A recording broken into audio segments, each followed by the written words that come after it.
So hello everyone, welcome to my channel. मेरा नाम है सौरभ एंड मैं सेकंड ईयर एमबीबीएस स्टूडेंट। तो आज हम बात करने वाले कि तुम कैसे अपनी फिजिक्स को, जो काफ़ी ज़्यादा खराब हो रखी है, उसे कैसे तुम अच्छा कर सकते हो और आराम से 150 के आसपास स्कोर कर सकते हो, 150 के ऊपर भी स्कोर कर सकते हो।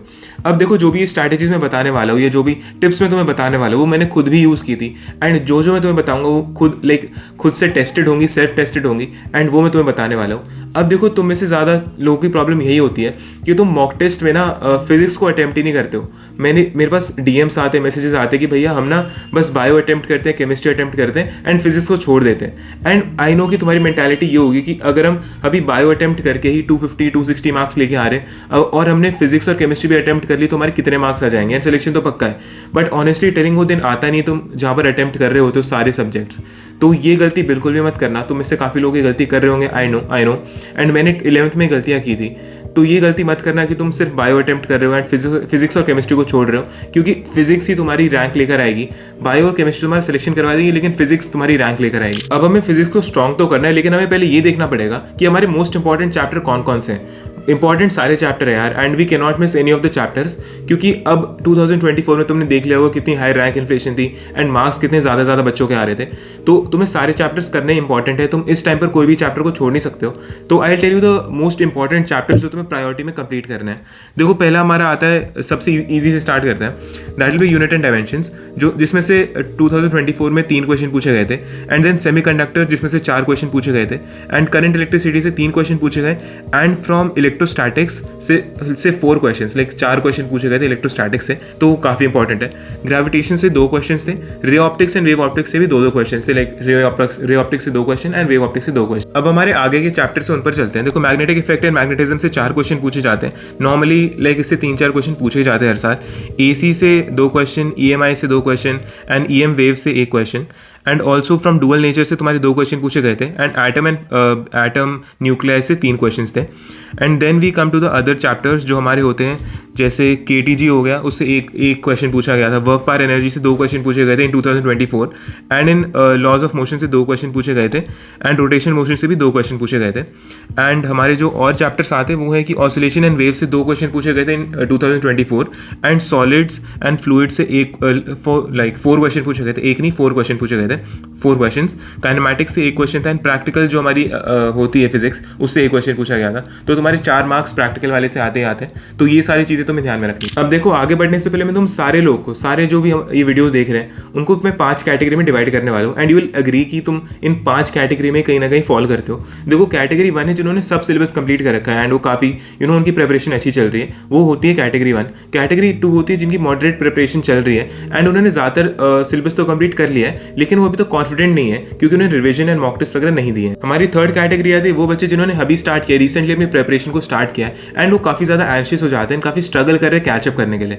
4थी कैटेगरी हमारी उन बच्चों की आती है जिनके पास यार कोई वेल स्ट्रक्चर्ड प्लान नहीं है कि कैसे पढ़ाई करनी है, कैसे क्वेश्चन अटेम्प्ट करने हैं, कैसे रिवीजन करना है। उनके पास कोई वेल स्ट्रक्चर्ड प्लान नहीं है। जो 5वीं कैटेगरी हमारी होती है ड्रॉपर्स, जो वेल वर्स्ड है सिलेबस से, उन्हें पता है सिलेबस में क्या क्या है, लेकिन वो यार उनके पास फियर ऑफ फेलियर होता है कि कहीं एक और ड्रॉप ना लग जाए।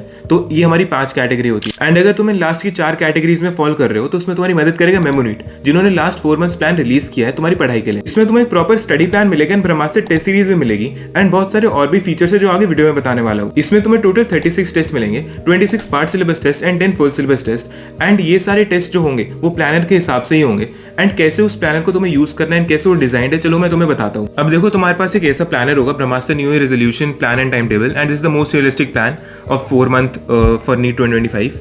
एंड देखो, जब तुम सेकंड पेज पर आओगे तो तुम्हें वीक 1 का सिलेबस दे रखा है, तुम्हें क्या क्या कवर करना है एंड तुम्हारा काम काफ़ी ईजी बना रखा है। देखो, इसमें बायोलॉजी में लिविंग वर्ल्ड करना है, बायोलॉजी क्लासिफिकेशन करना है, sexual reproduction flowering plants, chemistry में some basic concepts of chemistry and solution, physics में basic concepts of mathematics, unit and dimension and electrostatics करने हैं। एंड तुम्हारा जो टेस्ट होंगे वो उसका भी शेड्यूल दे रखा है, जो तुम्हारा ब्रह्मास्त्र टेस्ट सीरीज के टेस्ट होंगे। जो पार्ट सिलेबस टेस्ट तुम्हारा 1 है वो जनवरी 4 को है एंड पार्ट सिलेबस टेस्ट 2 है जो तुम्हारा वो जनवरी 7 को है। एंड ऐसे ही तुम आगे बढ़ते जाओगे तो तुम्हारे टेस्ट का टाइम टेबल एंड तुम्हें क्या क्या करना है, किस वीक में क्या क्या करना है, वो सब दे रखा है। And this will help you to cover the entire syllabus of NEET 2025 in the last 4 months. तो बात करते हैं कि तुम अपने कैसे रिविजन को, क्वेश्चन प्रैक्टिस और ब्रह्मास्त्र टेस्ट सीरीज को कैसे मैनेज कर सकते हो एक साथ। एंड ये सब इस प्लानर में ही दे रखा है। अब देखो, इस प्लानर में हमें दिख रहा होगा कि जनवरी 1 को बता रखा है कि फ्रॉम 4 PM to 5:30 PM तुम्हें क्या करना है, that is NCERT line by line question practice of living world. अब देखो ये क्वेश्चन प्रैक्टिस तुम कहाँ से कर सकते हो, ये क्वेश्चन प्रैक्टिस तुम्हें मेमोनीट के एलीट प्लान में मिल जाएगी, जो इसके अकॉर्डिंग ही बना हुआ है, पूरा प्लानर के अकॉर्डिंग बना हुआ है। वहाँ पर तुम्हें सारे क्वेश्चन जो बन सकते हैं वो सारे दिए जाएंगे। जैसे साइड में तुम्हें लिविंग वर्ल्ड के क्वेश्चन दिख रहे होंगे, जो भी एनसीईआरटी से क्वेश्चन बन सकते हैं वो तुम्हें वहाँ पर दे रखे होते हैं। तो जैसा कि तुम देख सकते हो कि 2 जनवरी और 5 जनवरी को तुम्हारी पीवाईक्यू प्रैक्टिस लिखी हुई है कुछ चैप्टर्स की। तो ये सारे पीवाईक्यूज तुम एलीट प्लान के थ्रू प्रैक्टिस कर सकते हो। वहाँ पर तुम्हें 30 ईयर्स के पीवाईक्यूज मिलेंगे, तो तुम्हें पीवाईक्यूज की टेंशन नहीं लेनी किसी भी सब्जेक्ट के लिए। एंड इस पूरे टाइम टेबल में तुम्हें रिवीजन का टाइम भी दिया जाएगा ताकि तुम पीछे के कॉन्सेप्ट्स ना भूलो। एंड तुम्हारे रिवीजन में तुम्हारे हेल्प करेंगे एलीट प्लान के रिवीजन नोट्स, जो पूरे एनसीईआरटी बेस्ड हैं, तुम्हें क्विक रिवीजन में बहुत हेल्प करने वाले हैं। इसमें तुम्हें ब्रह्मास्त्र रिवीजन पत्रिका भी मिलेगी, जो तुम्हारे एंड मोमेंट पर रिवाइज करने के लिए बहुत काम आए। एंड बस यही नहीं, तुम्हें और भी बहुत सारे फीचर्स मिलते हैं। देखो पहला तो OMR स्कैनिंग फीचर होता है, जिसमें बस तुम्हें OMR को अपने फोन से मेमोनीट ऐप के थ्रू स्कैन कर रहा है एंड कुछ ही सेकंड्स में तुम्हें अपने पूरा स्कोर पता लग जाएगा। एंड एक मिस्टेक बुक भी वहाँ पर होती है, जहाँ पर तुम्हारे सारे रॉन्ग क्वेश्चंस, जो भी तुम्हारे क्वेश्चंस गलत हुए वो वहाँ पर चले जाते हैं, जाके तुम उसे बाद में रिव्यू कर सको एंड जो तुम्हारे कॉन्सेप्ट से क्वेश्चन गलत हुए उन्हें वापस से देख सको। इसके साथ ही तुम्हें एनसीईआरटी पेज वाइज फिल्टर में मिलेगा। इसमें तुम्हें बस पेजेस सेलेक्ट करने हैं एनसीईआरटी के, जिससे तुम्हें क्वेश्चंस बनाने हैं, क्वेश्चंस प्रैक्टिस करने हैं। एंड मेमोनीट ऐप तुम्हें सारे जो क्वेश्चंस बन सकते हैं उन पेजेस से वो सारे क्वेश्चन बना के दे देगा ताकि तुम प्रैक्टिस कर सको। एंड अगर तुम कोई और भी प्लान लेना चाहते हो तो उसके साथ भी तुम्हें स्टडी प्लानर मिल जाएगा। एंड ये सारे features of Brahmastra test series and study planner तुम्हें काफी डिस्काउंटेड प्राइस पर मिले न्यू ईयर ऑफर में। तो अभी जाकर नीचे दी हुई लिंक पर क्लिक करो एंड इसे परचेज करो। एंड इस ऑफर में डिस्काउंट पाने के लिए तुम new year 2025 coupon code use कर सकते हो, और नॉर्मल डेज में तुम सौरभ 300 कूपन कोड यूज करके 20% ऑफ ले सकते हो। अब हमने ये तो बात कर ली कि कौन कौन से चैप्टर इंपॉर्टेंट है एंड कौन कौन से चीजों पर तुम्हें ज्यादा ध्यान देना है। अब हम इस पर बात करते हैं कि उन चैप्टर को हम करें कैसे। आखिर भैया आपने ये तो बता दिया कि कौन कौन से चैप्टर इंपॉर्टेंट है, लेकिन उन्हें करना कैसे। देखो इस पॉइंट ऑफ टाइम पर तुम्हारे पास 4 महीने, ये टाइम यार जेन्युइनली कम है। एंड इस पॉइंट ऑफ टाइम पर तुम डिटेल्ड लेक्चर नहीं ले सकते हो किसी भी चीज़ के। तो आई विल सजेस्ट यू कि तुम वन शॉट से एक बार पढ़कर देखो एंड आई बिलीव कि तुम वन शॉट से समझ जाओगे चीज़ों को, कॉन्सेप्ट को एक बार अच्छी तरह तुम समझ ही जाओगे।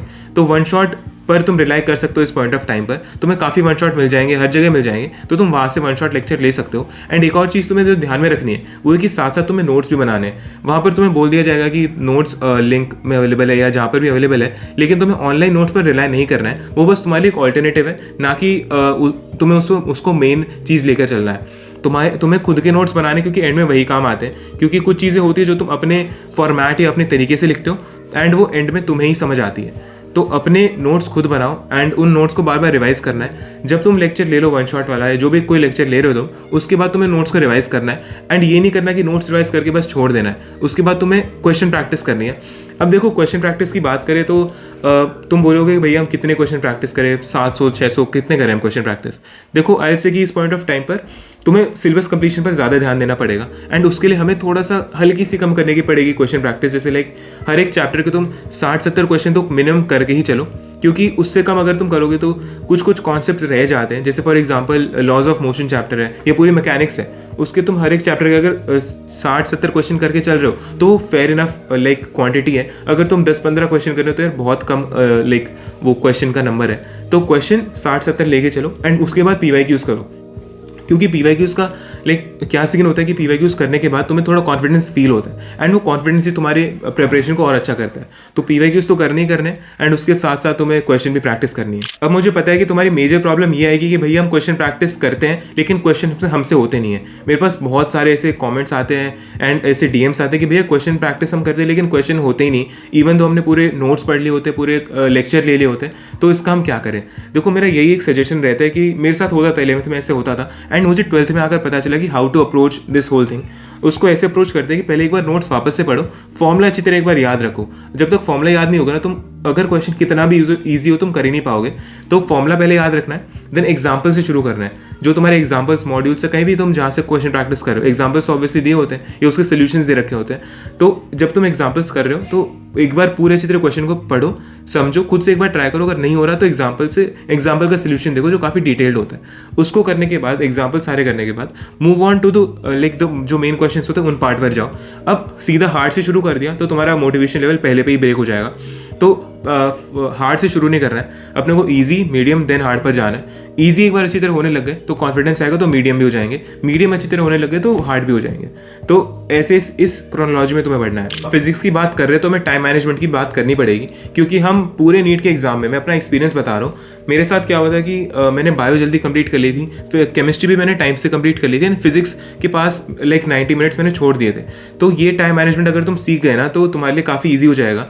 कुछ बच्चों का क्या होता है कि वो बायो में ज़्यादा टाइम लगाते थे, केमिस्ट्री में ज़्यादा टाइम लगा देते हैं, तो उनके पास फिजिक्स में टाइम नहीं होता, इवन तो उनको क्वेश्चन आ रहे होते हैं। काफ़ी ऐसे बच्चे होंगे, या तुम्हें एक्सपीरियंस तुमने खुद भी किया होगा कि जब तुम्हारे पास टाइम कम रहता है, इवन तो तुम बाद में जाके तुम्हें पता लगता है तुम्हें क्वेश्चन आ रहा है, लेकिन एग्जाम में तुम सॉल्व ही नहीं कर पाते उस क्वेश्चन को, समझ रहे हो।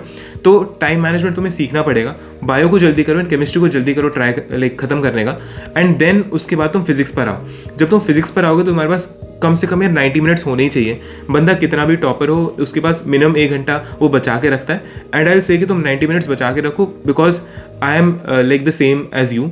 तो मुझे भी 90 मिनट्स लगे थे, तो आई फील कि हर एक इंसान को 90 मिनट बचा के रखने चाहिए फॉर फिजिक्स, ताकि तुम हड़बड़ाहट में ना हो एंड तुम सिली मिस्टेक्स या कुछ ऐसी मिस्टेक्स ना करो जो बाद में तुम रिग्रेट करो। एंड इसके साथ हम पहुंच गए वीडियो के एंड पर, एंड इस वीडियो को बिना कोई मोटिवेशन के छोड़ना मैं चाहता नहीं हूँ, and I want you to be fully motivated. And बस यही कहना चाहूँगा कि इस पॉइंट ऑफ टाइम पर यार सर्दियाँ आ रही हैं, सबको पढ़ने का मन नहीं करता, सोने का मन करता है, एंड लाइक मूवी देखने का मन करता है, सीरीज़ देखने का मन करता है। बट मैं यही बोलूँगा, बस ये लास्ट के 4 महीने रगड़ दो, अपने आप को घिस दो, ताकि बाद के टाइम में तुम आराम से मज़े कर पाओ। अभी जहाँ पर मैं एक नीट एस्पिरेंट था पिछले साल तो नहीं, 2 साल पहले 2021, तो यार इस पॉइंट ऑफ टाइम पर दिसंबर जनवरी के टाइम पर मुझे बहुत ज़्यादा पढ़ना पड़ता था, एंड जब मैं चाहता भी नहीं था पढ़ना, मैं 5-6 घंटे की नींद के बाद पढ़ रहा हूँ, तो ऐसा हो रहा था। लेकिन अब जब मेरे MBBS चल रहा है, अभी एग्ज़ाम्स खत्म हुए मेरे, तो अब मैं आराम से सो रहा हूँ, 12 बजे उठ रहा हूँ, 1 बजे उठ रहा हूँ। आई नो अच्छी बात नहीं है, बट मैं बता रहा हूँ जो रिलैक्सेशन तो जो तुम्हारे पास होगा ज़िंदगी में उसके बाद। एंड मैं अभी सीरीज़ देख रहा हूँ, स्क्विड गेम्स, नेटफ्लिक्स पर जो मन कर रहा है वो देख रहा हूँ, जो गेम मन कर रहा है वो खेल रहा हूँ। तो ये मैं तुम्हें बताना चाहता हूँ कि जो 2025 की तैयारी कर रहे हैं, नीट 2025 की तैयारी कर रहे हैं, ये सर्दियाँ तुम थोड़ा घिस कर थोड़ा पढ़ाई करके निकाल लो, क्योंकि अगली सर्दी अगर तुम्हें आराम करना है तो अभी तुम्हें पढ़ाई करनी पड़ेगी। एंड तुम्हारे जो भी डाउट्स है या क्वेश्चन है तुम कमेंट बॉक्स में लिख देना है, मुझे इंस्टाग्राम पे मैसेज कर देना, मैं रिप्लाई करने की कोशिश करूँगा।